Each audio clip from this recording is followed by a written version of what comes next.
whether it's 1.7 trillion or 2 trillion, the fiscal year 2023 deficit is an enormously large shortfall, particularly when you consider that the economy is doing fairly well. I mean, unemployment is very low.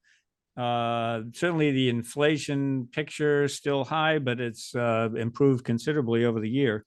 Incomes are growing. You usually don't see massive budget deficits in that scenario. I mean, we've got military issues, but there's not a major war. There's not a depression. So this suggests that there might be something else going on, with the budget, and that some of these pre-COVID patterns are reasserting themselves. So, Tori, you've been looking at the monthly Treasury report that had the numbers. What was driving the increase in the deficit?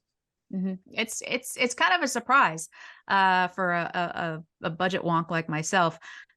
When you subtract out net interest that we pay on the debt, spending was not a problem, was not a contributor to this deficit. This was largely a problem of revenues that tanked, frankly, relative to the year prior, and the impact of rising interest rates on the amount of money we spend to service our debt. 2022, a year ago, was a huge year for revenue. There was a big 21% increase in revenue in 2022. So it's reasonable to expect that revenues in 23 would not be as strong, but they fell, more than 9%. And we can talk about lots of reasons why that happened. But then on the net interest side, net interest actually rose 39% over the year prior. The impact of we've just amassed so much debt. And then, of course, the interest rates have risen because of the Federal Reserve's efforts to reduce inflation. They've been raising interest rates like crazy. Net interest costs actually rose $184 billion this year. So yeah, between falling revenues and soaring net interest costs, we wound up with a much bigger deficit. What about the programmatic on the spending side? The non-interest spending, what were the major growth? I mean, what was growing the fastest? Well, I mean, as always, it's your entitlement programs, right? It's Social Security and Medicare.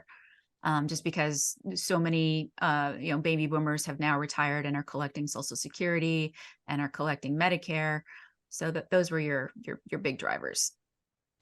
And on the revenue side, what's your best guess on the drop in revenues? What caused that? So yeah, the revenue picture is really interesting, and it's hard to know what the true baseline is, so that you can, because there are a number of factors that are contributing. There are sort of permanent structural issues like the 2017 tax cuts. Okay, so individual income taxes fell 17%, corporate income taxes fell 1.2%. So that's there's an impact on just because of the change in the tax law in 2017. But there were a number of one-off factors that sort of contributed to that as well. We had a late surge, in my opinion, in employee retention tax credits, claims. If you're watching television these days or listening to the radio, I keep hearing these advertisements everywhere for these companies that are saying, hey, you can still qualify, you can still apply for the TARP employee retention tax credit. So there's that. There was delayed tax filing for states that were affected by natural disasters, including California, which obviously has a large number of taxpayers.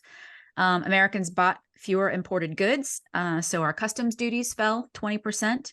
Capital gains taxes were down huge because the stock market just didn't perform as well as it did in 2022. And then Federal Reserve remittances, the amount of money that the Federal Reserve gives back to the Treasury every year. The Federal Reserve isn't allowed to earn profits. Those profits are returned to the Treasury. Those fell by $100 billion. So you tie that all up in a bow, and you end up with a big 9% drop in revenues.